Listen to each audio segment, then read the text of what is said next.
We'll start the meeting. Start with the funding applications. First, we'll go with disc golf tournament with Dan Wodraska for $500.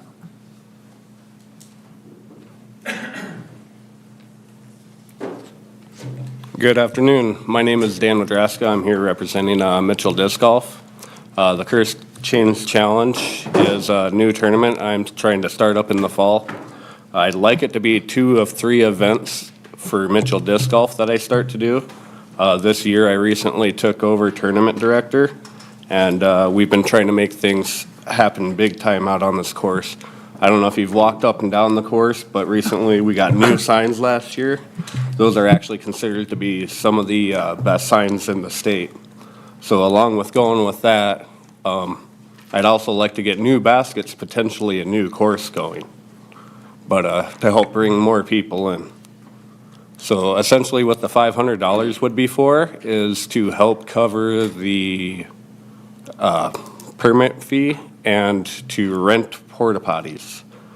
I have to at least provide bathrooms and water for the tournament, and there's one set of bathrooms at Dry Run, but I can't be assured that it'll stay open with the cold weather. So, but next year I'm actually hoping to turn this into a 2-day tournament, a B tier. And to help do that, I actually spent about $1,500, and over this past weekend, I installed brand new championship tier baskets on the other side of Dry Run Creek. I don't know if anybody happened to see them. They're red, white, and blue. They look really nice, especially compared to our 20-year-old baskets that we have. So yeah, that's pretty much what I'm doing, is just trying to keep this all going.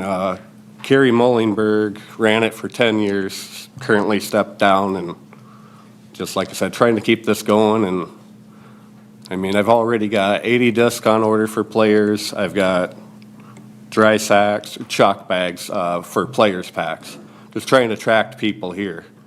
I also, with those baskets that I was telling you about, Q Jewelry is donating one. They're estimated at like $500, and we're running a canned food drive to go along with it.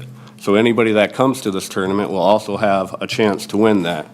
And by doing that, they just need to bring 10 cans of food, and they get 1 raffle ticket into it. They have all the cans that they can bring.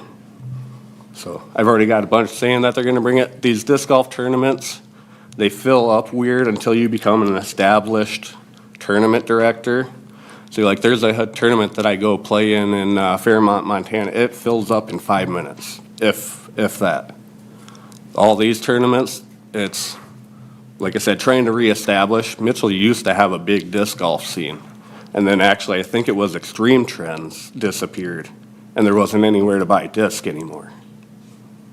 But if you, Aaron, if you could pull up the U-Disc.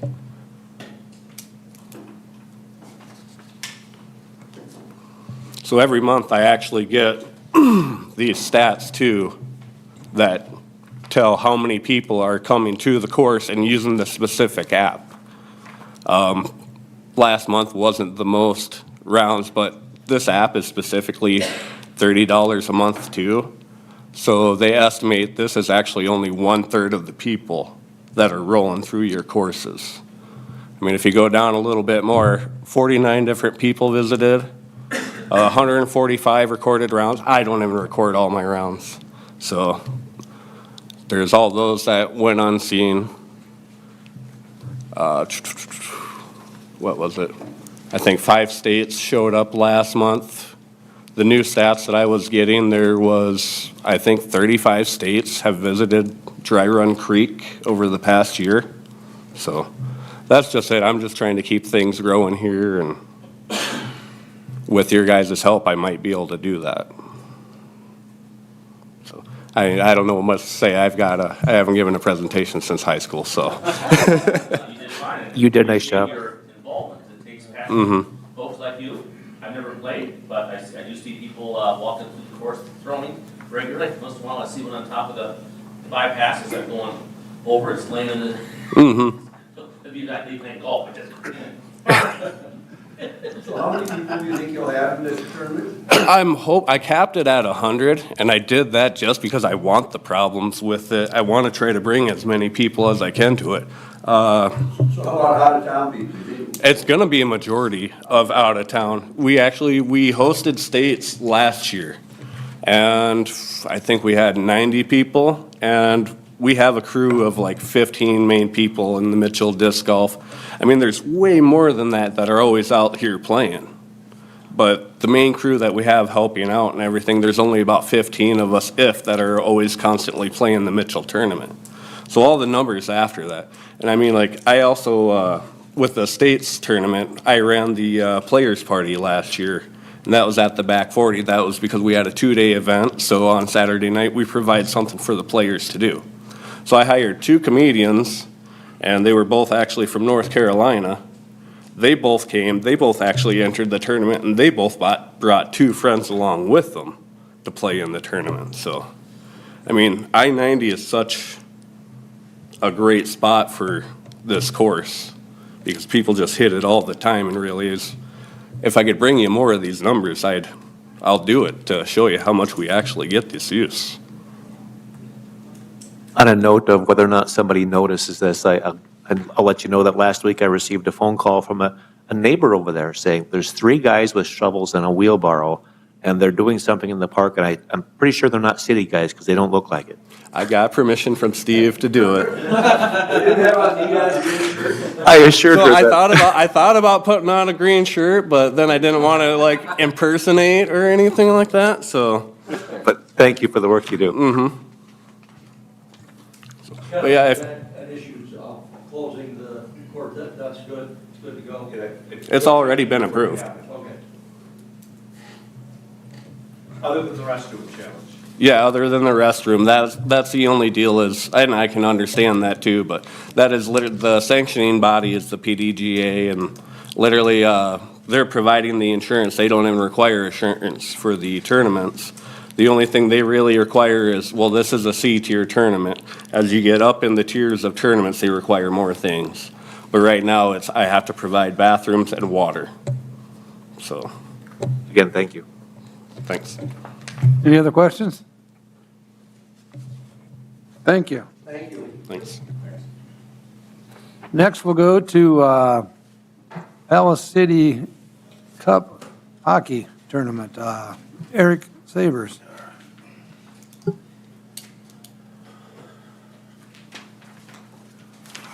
Well, good afternoon, guys. My name is Eric Sabers. I am currently a board member of the Mitchell Skating and Hockey Association. I was past president for the last 2 years. I am now the risk manager, safe sport coordinator, IT manager, special projects. You know, you get involved with something, you do wear a lot of hats. So I'm here in place of my wife, who is the current president of the association. And so I just come to present our new tournament that we're trying to get kickstart this year. So for the squirt tournaments, this is, you're talking 11, 12, 10-year-old levels, and 10 and unders, basically. Give you a little background here. USA Hockey and South Dakota Hockey, you know, classifies the squirts as a 10 and under. When my oldest, who is currently 13, was in squirts, we were doing almost 20, 22 games a year, traveling around the state, usually doing 2 a day on the weekends. And this year, with a realignment of some of the league stuff, they've cut back on the squirts for more development and limited the state schedules to 12 games. And so we presents a lot of opportunities to fill in the space if you want to pursue more opportunities for kids to have games. So opens up some weekends and stuff for be able to host tournaments. We used to host tournaments for this level back before I was involved, and so there's people that want to get back into that mode. And so we are kickstarting things. We've had a Palace City Cup tournament for girls, 15 and under, around the same time as the weekend before Thanksgiving. that is now become kind of filled up with preseason events in Sioux Falls. So we got a lot of competition there, so we're revamping that. And so we went with the Squirts to try and see if we can fill in that void where a lot of teams around the state are losing opportunities. So basically, that's what we're trying to kickstart here. And this, we're going to have 2 divisions basically to start with, and we're really hoping we can start getting this into a series, expand to other levels throughout the year, and just to help create some more utilization of the facility on weekends that, we have open space. So basically, yeah, so, our request is, it takes a lot to put on these tournaments now. And I noticed one of the expenses missed on our sheet there is for our refs as well, which kind of leads me into another opportunity this creates is promoting referees for our younger kids. So at the Squirt level, we can have 11 and 12-year-olds reffing these events with a mentor. And so with our association, we promote youth refs through all the levels. My oldest is a ref. I think this year we're looking at 10 to 12 youth refs in our association that we help foster and mentor. So events like this helps give them opportunities to expand and learn how to appreciate the game as a game official. So another opportunity just to create to help to solidify our association and our activities in the state or in the city. So basically, like I said, we're using this as a Kickstarter to hopefully maybe start expanding into the other divisions or other league age divisions. To give you an example, Brookings, they're very well organized at this. They've been doing it for quite a while. They currently do 13 tournaments over 7 weekends in their facility, and on top of hosting their regular league scheduled games on the weekends. And so a friend of mine is the referee coordinator for Brookings, and they have a well-oiled machine. And so I've been asking questions, and whether we could get to that level, it would be great. If we get half that, it'd be a great opportunity for Mitchell. And so this is our foray, trying to get started into creating a destination place. We're hoping to pull, we've got currently some teams from Iowa, Sioux City registered. We're hoping to pull from the Quad State area between South Dakota, Minnesota, Iowa, Nebraska, especially in this preseason. And so, but yeah, I mean, that's pretty much what I have. How many teams right now do you think you're gonna have? Well, to minimum, we want to have 5 to 6 per division, per each division, to make it, worthwhile. Right now, the league schedule for the state doesn't come out until another couple weeks. And so once that happens, then everybody sees where they have their opportunities to fill in. And granted, it is preseason, but they have to figure out throughout the whole season whether they can accommodate a preseason event. So we're anticipating in the next 3 weeks, 3-4 weeks, that it'll start kicking in. I think we have about 5 or 6 signed up right now. But yeah, everybody's always at the last minute once they see their final schedules. But So how many out-of-town teams do you think it would be? I mean, we'll have 2 of our locals, but according, with the application, I mean, we have the opportunity. We have West River Spearfish as a new team to come in. But yeah, anywhere Yankton, Huron, Sioux Falls. I mean, those ones are the travel ones. But our big thing is we've been promoting it to Minnesota. They have advertising opportunities over there that we've been pitching over there, trying to get teams to come over from Minnesota. They have different league structures, based on their ages and stuff like that. But it gives our kids an opportunity to see some different competitions. But like I said, we've got our connections in Iowa. We've got teams coming from there. And we're hoping that they spread the word over to Nebraska. So our goal would be is to have eight teams per division.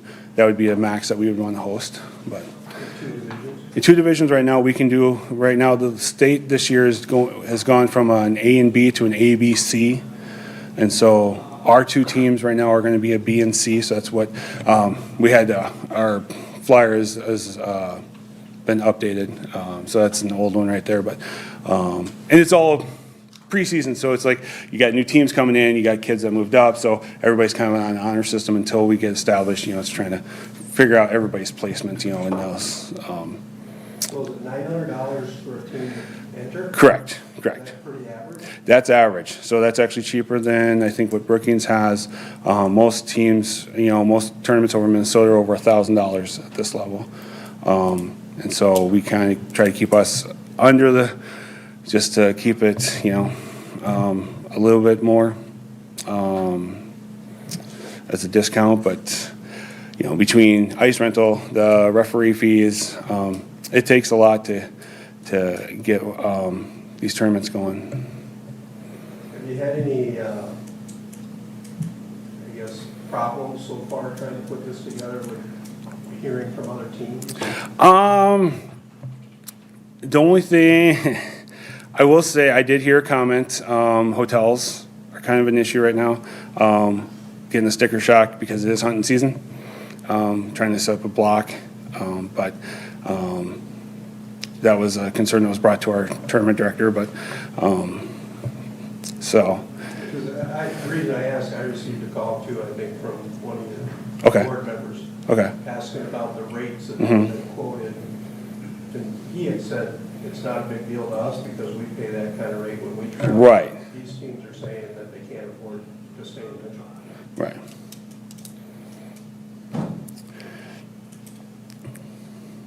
So that's, when we set the schedule, we didn't even think about the hunting season. Whether we'd want to, whether that's going to be an issue, filling our slots, whether we need to look at moving to another time of the year, like closer in the winter or December, January, come next year. But, so yeah, that was one concern that was brought up. But this is a great idea because it's unique, it's a preseason deal. Yeah. We're all about getting new tournaments. and Right. Filling the facility. For our parents that get started, we started, what were we, 2 weeks now. We go 2 months before we hit our league schedule. So we're trying to show some of our new parents, here's opportunities, here's events that, rather than scrimmaging each other, this is what give them a taste of what the season's like when they get into the games. And so then they get hooked on it. And, and everybody always comes into the first games. It's always nice to have a preseason event, either a structured event to get the kids that feeling before they get into the league schedules. And so we just, we saw an opportunity, especially like I said, with the league schedule for sports being reduced this year, trying to fill a void. Our kids, they'll play year round if they could.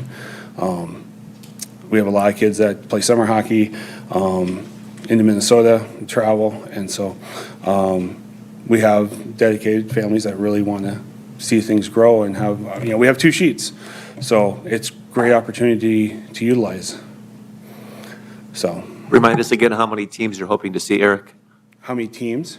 Our max would be 16. Minimum, we'd want 5 per division to make it worthwhile. Thank other you for starting questions? it up. I love the logo, by the way. That was a very clever net, corn polished, dome-shaped net. That was my design a few years ago, so. Anything else? Thank you. Okay, thank you, guys. Last, we'll go with Pheasant Forever Banquet. I guess Kevin Brewster's not going to be here, so Tim's taking over. He called me about a half hour ago and he couldn't get out. They've got a meeting at the bank, he couldn't get out. Tried to get ahold of Doug Backlund, and I know Dougie's in Mayo getting his checkup deal from his kidney transplant that he did, nothing wrong. But, so they're all gone, so he asked me if I would just give you a few facts about it. It's basically the same thing that they've done, and I'm not involved in the organization, but basically the same thing they've done in the past where this money would go toward youth events, not the banquet per se.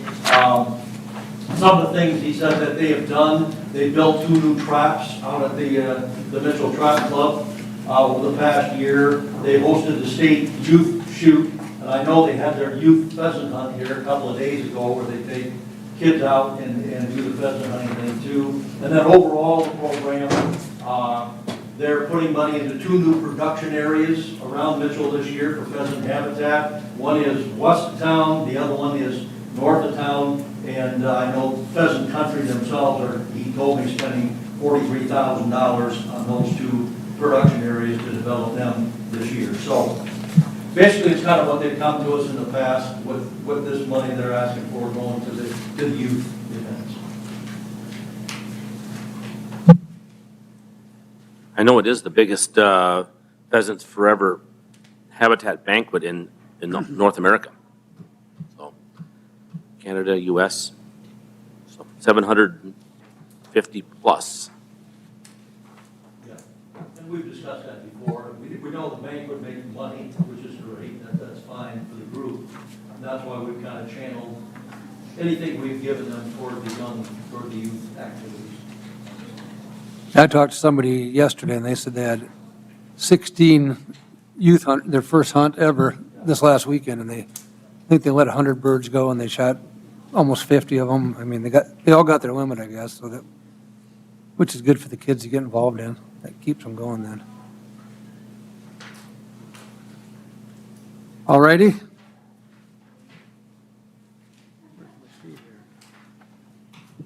We'll move on to approval of the minutes.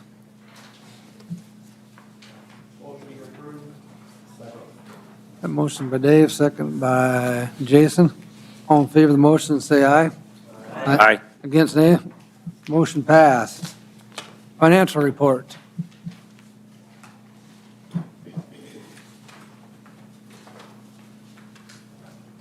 Okay, so this first page should be included in your packet. We'll just start here at the top. So our current 2024 expenses, this is year-to-date, October 4th.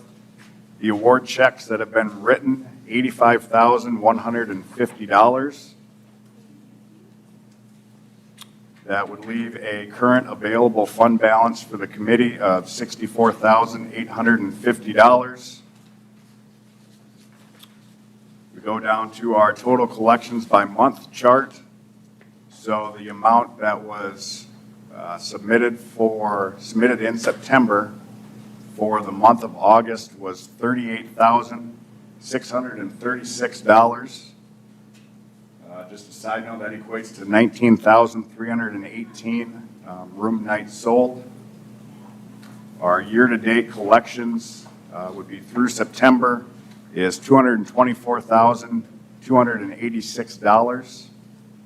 And that equals 114,558 room nights sold. And then just real quickly here, our comparison chart to the last 6 years here. 2023, we're up 2.8%, which is 3,174 room nights sold. 2022, we're down 1.3%, which is 1,536 room nights sold. 2021, we're up 1%, which is 1,135 room nights sold. 2020, we're up 24.9%. 2019, up 0.6%. And then 2018, up 1%.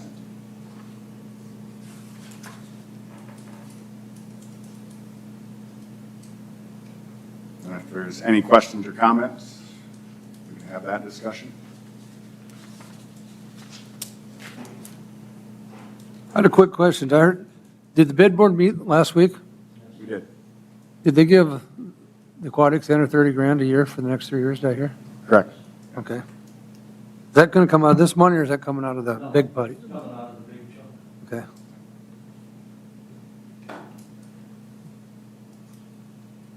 Any other questions? Just my quick math with what we rented for rooms in September, it puts the city at about 65% occupancy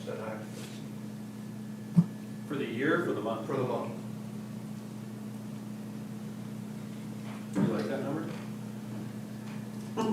Could be better, right? Could be worse. Is that what the revised number of hotel rooms, though, Aaron? In September, since we have one that is now more of a 28-day stay? I guess this would have been the collection record that was submitted Okay. from Michelle. And they did have, Still some. they still have some collections that they submitted for that. Yep. Any other questions?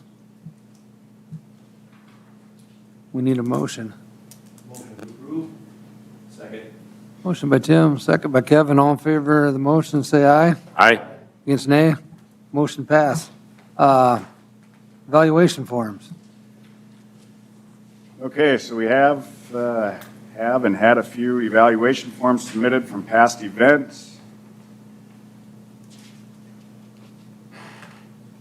Okay, the first one that was submitted, the MAC Triathlon, that took place June 8th. They rated it a 4, above expectations. 60 spectator attendance, they had 66 participants, 4 room nights sold. Just a comment they had in the evaluation form. You know, a lot of the runners, they'll stay at hotels, or excuse me, at campgrounds. Let's see, 1,500 SEA awarded. Again, they used for the timing system, and then they provided a profit loss statement. So the second column there would be $2,522.97 that the MAC Triathlon event specific had for a net income. The next evaluation form was for the shootout at the lake. That took place June 21st and 22nd. That was the week and weekend of the substantial rainfall. They rated 2, below expectations. The Friday event, that was when the majority of that rain came. They still had a decent turnout for the event Saturday evening. Approximately 1,250 spectators, participants, so 45 riders each evening. They estimated 75 room nights sold. SEA awarded $5,000, which they lined it to help pay for the bleacher rentals. And then the profit loss statement that they provided resulted in a net loss, $5,652.98.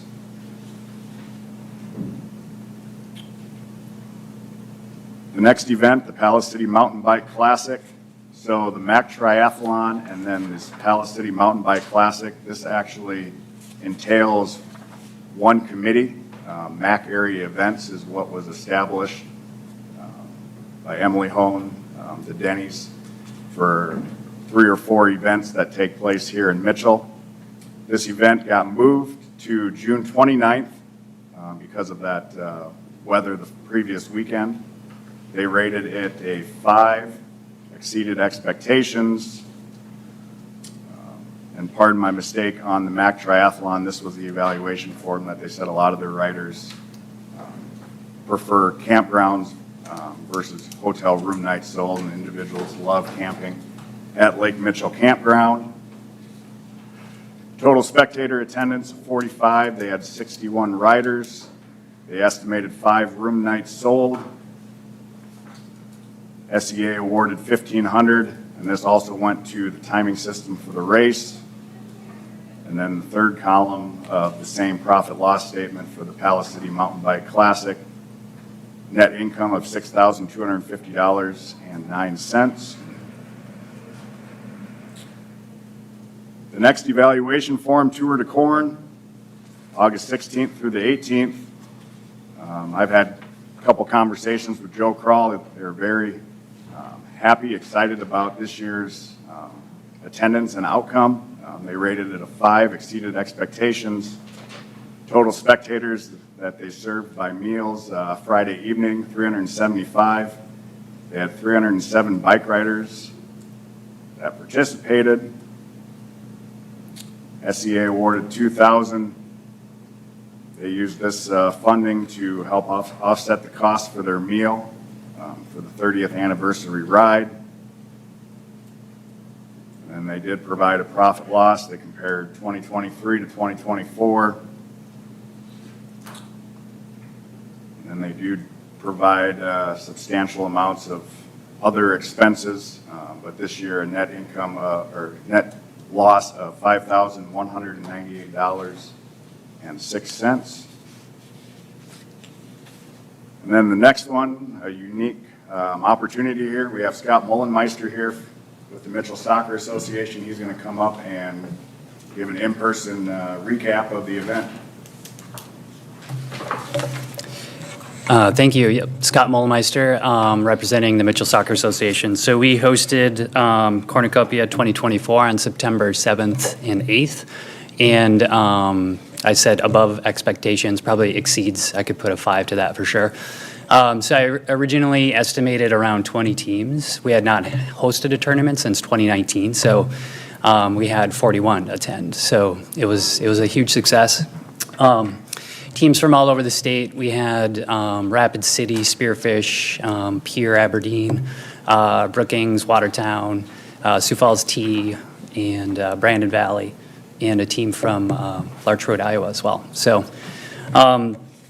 we're super pleased with how the event went. Again, 41 teams. We estimated about 492 players that were attending that tournament. And just kind of going down the list, I also have with me here Allison Palmer. She's going to talk a little bit about some of the promotions that we ran to try and get people downtown. That was something that we were trying to work towards. So we, as an association, kind of split up, called all of the hotels, and got feedback on basically hotel room stays and stuff like that. I estimated about 300. Some hotels were able to get back to me on a very specific number, like we had 30 rooms sold here or 58 rooms sold, that type of thing. Some of the other feedback was we were full, but we have no idea how to tell if they were, attending the tournament or not. I basically totaled up all of the information that I got from the hotels that we contacted, put together the numbers on just specifically the ones that could give us a specific number on rooms, and that put me at around 250. I think, and then I just kind of rounded up a little bit because I figured there was probably more involved with that. So, and again, this is kind of my first time estimating those things. So if I'm off, but that's kind of what we came up with when we contacted the hotels and stuff like that. So we were blessed with just an absolute beautiful day as far as the weather is concerned. Tons of really positive feedback from those who attended. It was really smoothly run. People said, we will be back. Please let us know when you're going to run another tournament. And we do plan to do this again in the fall. And we have a spring tournament on the books coming up in June. So we're very excited about that. So I think I'll let Allison talk just briefly about some of the things that we did promotion-wise to try to get people downtown and stuff like that, because that was kind of her realms. Go ahead. My little marketing. Yes, you did. Yeah, we did work with a lot of businesses on Main Street to draw people downtown. We had the Scoreboard ran specials for us, Big Dummies ran specials, we had Main Street Mercantile ran specials, Crazy About Cupcakes had specials, Blarney's ran a special, and then, am I leaving anyone out? Oh, Daylight Donuts did some promoting, and then also Subway did a lot of promoting for us, and they actually fed our referees both days. So they actually said they were nonstop busy. I talked to Scott afterwards, and he said that they were busy the whole weekend. And I believe Jen Bradley said they had a pretty good crew in too. So I know a lot of people came in with their soccer flyers. We put all the stuff on the flyer, so if they went in, every player got one. They could go to any of the businesses, show them their flyer, and get their special that each business was offering. What were some of the specials that they did? Was it like a free drink or $1 off? Or? I think Bates did free side with burger and free drink. I know the Scoreboard ran a couple app specials and then a buy one get one for things. Main Street Mercantile did 15% off anything they ordered, whether it was ice cream or boba or breakfast. And then Blarney's, I don't remember what they did. They did something off appetizers as well. Why do you think you had so many teams? So a couple of things. Number one, so in the soccer world, their teams are just traveling more. There's just much more travel all over the state. So back in 2019, actually probably before that time, there was a lot more in-town soccer. Now all the other associations are kind of on board with traveling, not just around the state, but into Iowa, Nebraska, Minnesota. I mean, there's just a ton of traveling that occurs now. So there's a lot of potential to grow this tournament. I mean, we have a beautiful facility. That's another thing I should comment on. Like, I go to a lot of soccer tournaments that I have over the years. I'm a coach. So just to see what our complex has to offer, it's an amazing complex, and it really is. Like, compared to some of the other complexes, like Yankton just put in a brand new complex, and it's nice, but it's, you know, the trees that we have for shade, the sidewalks, just the way that it's set up. Like, even with the parking, we had parking on 3 different sides because it just flows so well out there.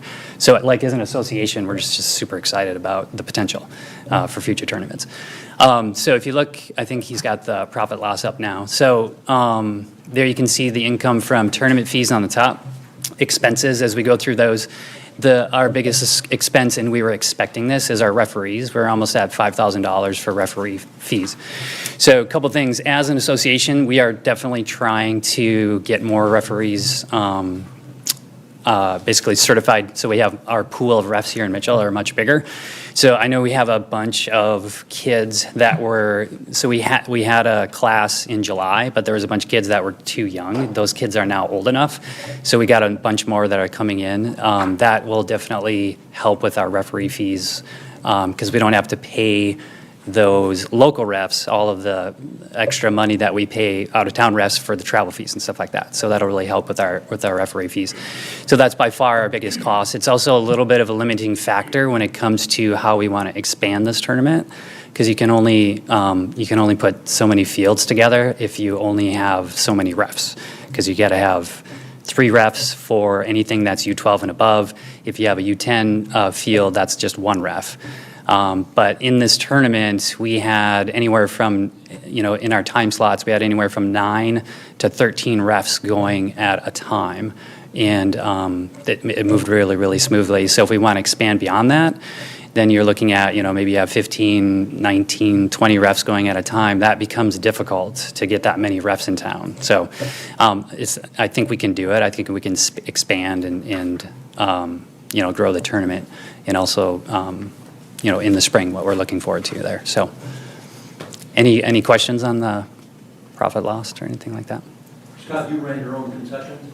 Yeah, we did. Yeah, we did this time around. We're in conversations right now about opening up the concession stand that's out there. So we set up one kind of in between the fields under tents and stuff like that. We didn't have any hot food, so it was all like candy bars, and we had pickles and chips and stuff like that. We wanted to do more snacks, that way the people would go to town for Yeah. lunch and dinner. Yeah, we were trying to get people to move down. So that'll be something, concessions, we'll try to figure out something for spring as far as some of the things we can offer from a concession standpoint, so. Well, thank you for doing this.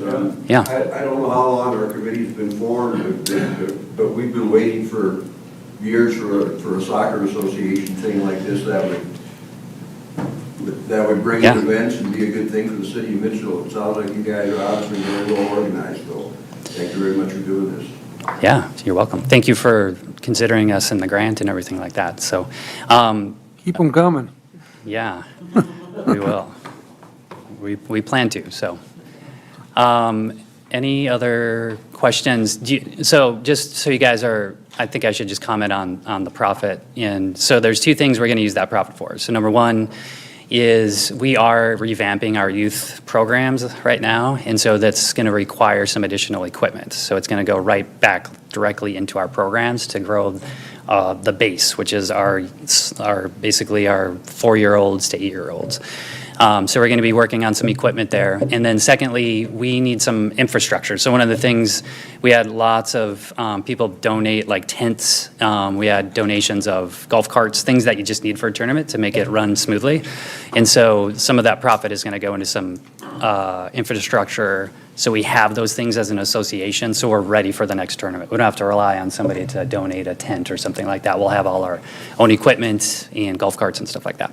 So I appreciate that. Obviously, it helps with your guys' grant that we're able to put on events in the future. So I appreciate it. Nice job. Thanks, yeah. Thank you. Thank you. Thank you, guys.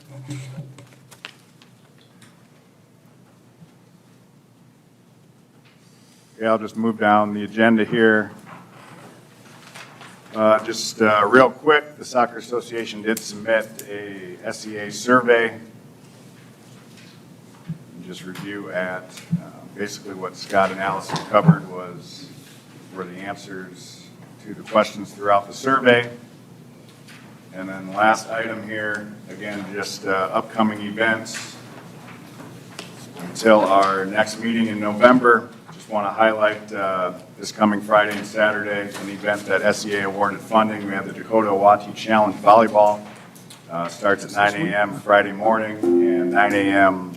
Saturday morning as well here at the Corn Palace.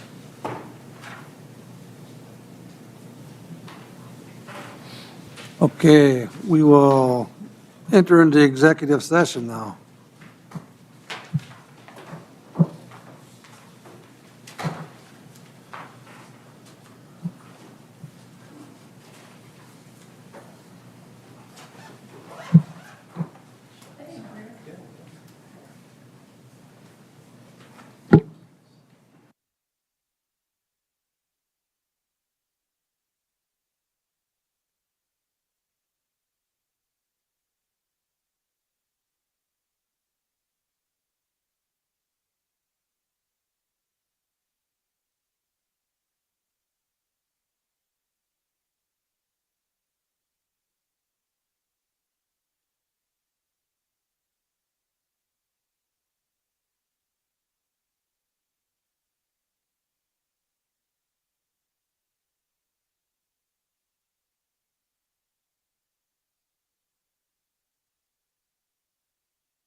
For our funding applications, Pheasants Forever Banquet is asking for a donation.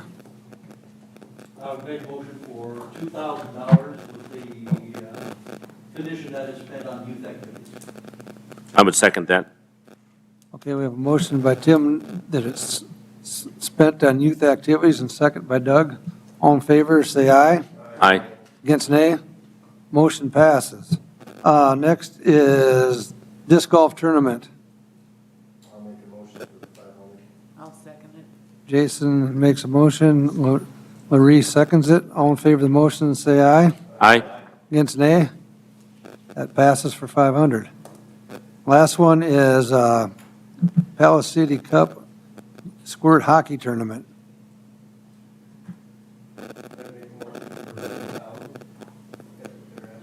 Yep, asking for 1,000. Second. Dave makes a motion for 1,000. Tim seconds it. All in favor of the motion, say aye. Aye. Against nay? Motion passes. Want to talk about that? Yeah, you bring that up. Talk about the bid board. Yeah. I'm a member of the bid board, Hotel Middendorf. We had a meeting last week. A lot of good discussion.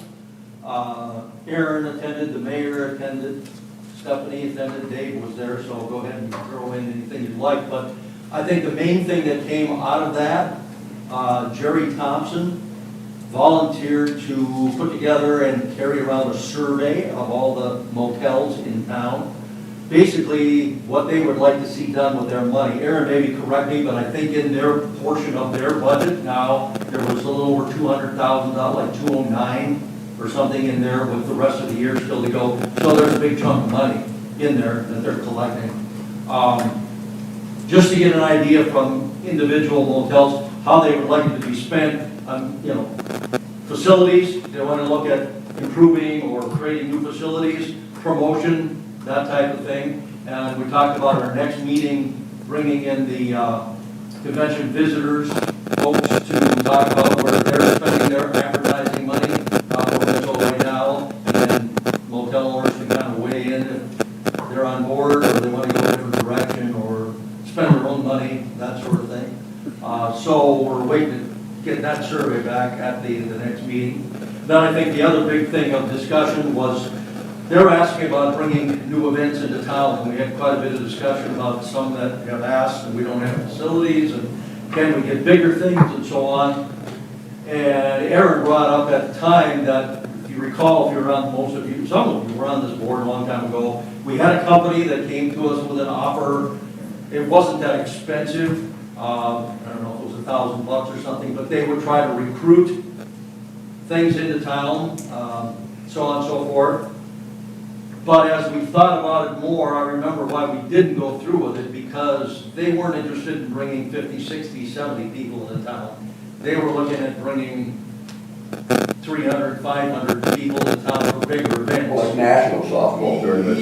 Yes, yeah, regional, national type things. And when they gave us a list of people they worked with on not only sports, but conventions and so on, we looked, there was probably only a couple of things on that whole list that we could even start to approach, because we didn't have, I mean, they were asking about things like, what kind of an airport do you have, and those kind of things. We didn't fit into that, but they asked Aaron to look into that company or a similar company again to see if there's any such thing out there that we could utilize in the future. Did I get that right? Yeah, you did great. So Sports Tourism Index, for those, I think majority, Jason, I don't believe was on it. The Sports Tourism Index was the platform. And then I'll just look into a second one. Basically, it's a scout system where you put in your facilities and it tabulates what you have to offer, how many hotel rooms, other amenities, and then it, I guess, populates a list or a spreadsheet saying these events are looking for a bidder. Do you meet, and you meet some sort of the criteria. I think it's, are you a gold or a platinum, a gold or a bronze based level as far as your facilities go or your amenities to offer these different events. And that's event list is specific for the criteria that you enter your city as far as your facilities, transportation, and then amenities. So what I'll be working on for our December bid 4 meeting, like I said, Tim did a great job, but Jerry will be getting that survey out to all the hotels, just for the, I guess, over communication to make sure we're getting feedback and input from all the hotels as far as where they'd like to see the money spent. The CVB will present some sort of just insight to where their marketing dollars that they receive from the city, where that's going, where it's being used, how it's being used. And then again, the 2 platforms, I'll have the sports tourism index, and then I'll also have another one just as far as a tabulation of being able to put your facility, I guess, what you have to offer, and then those events will populate and it'll show what we're able to potentially bid at. Also, I know there was request from the board, I'm working on as well, a comparison of the other bid boards throughout the state. When they were established, basically what their boundaries are, everything we have, just a comparison of what other cities do, their board representation, how they spend their funding. Basically, it'll be what the spreadsheet will cover. The bid 4 board for 2025 has designated $150,000 to the committee for next year. When we started at 150 this year, wasn't it? Or 100 this year. And then they added the 50 additional thousand, 30,000 for Dakota Riptide was submitted for this last council agenda, so 30,000 in 2024, and then 30,000 25, 30,000 26, for a total of 90,000 for their debt service for the indoor pool. I guess the only thing I would add is it seemed, I think part of the desired outcome of this survey was also to give them an indication of how the hotel owners think those bid for dollars should be spent, whether there should be more in promotions, more in events, or what they want to use that for going forward in future years.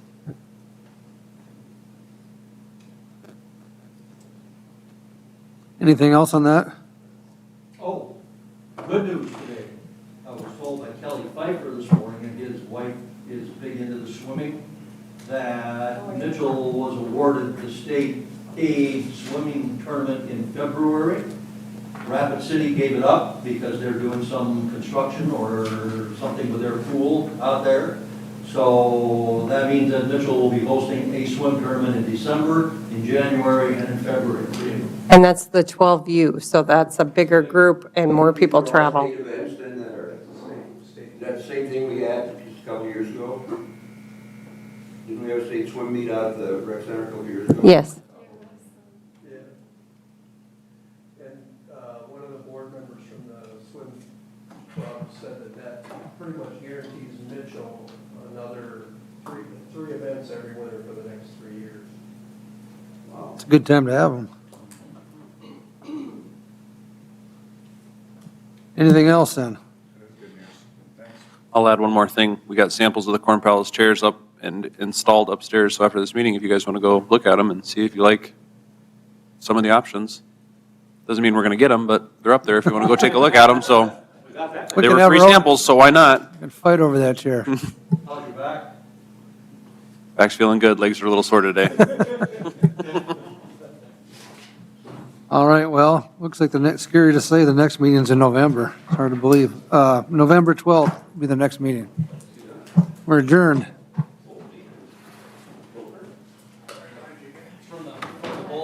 Yeah, see, that was pretty hard for me.